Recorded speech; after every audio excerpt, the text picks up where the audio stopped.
Padrone, vice segretario UGL Polizia di Sicurezza, è qui con noi. Prego. Ben ritrovato a Padrone. Abbiamo visto ieri, nella zona soprattutto di Pian di Pan, quindi siamo a Fiume Veneto, i controlli mirati a parte della Polizia, unità antiterrorismo. Sì. Ci faccia un bilancio e soprattutto in che condizioni hanno operato i suoi colleghi? Innanzitutto sono periodi in cui l'attenzione deve essere chiaramente un attimino più alta del solito. Abbiamo sentito sempre parlare di questi livelli di sicurezza che sono aumentati, questi controlli che sono aumentati.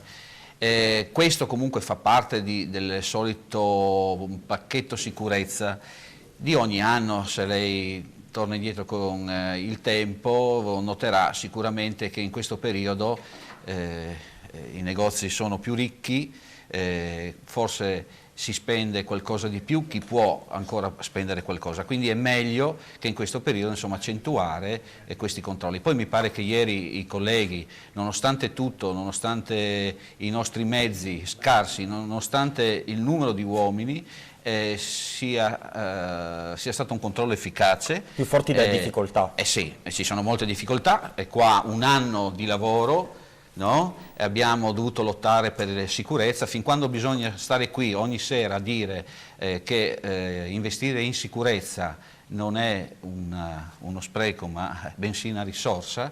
Poi vede, è venuto Alfano, si ricorda il direttore quando è venuto Alfano ha detto che tutto andava bene, sono diminuiti, che tutto era a posto, che no.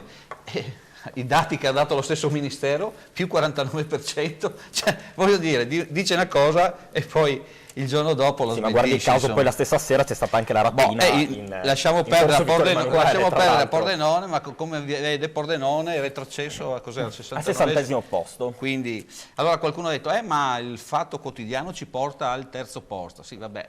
Italia Oggi.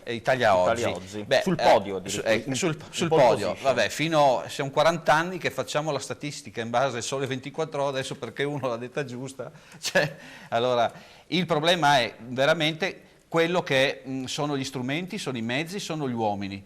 La polizia è invecchiata. Bene. E io approfitto quest'anno, anzi, visto che è il 31 quest'anno, faccio gli auguri a tutti i colleghi, tutti gli uomini e donne del comparto sicurezza. Ecco, Buon anno. A tutti quanti. Ci vediamo il prossimo anno. Grazie a voi. Grazie Raffaele Padrone. Grazie anche auguri a voi. Grazie ancora. Grazie ancora.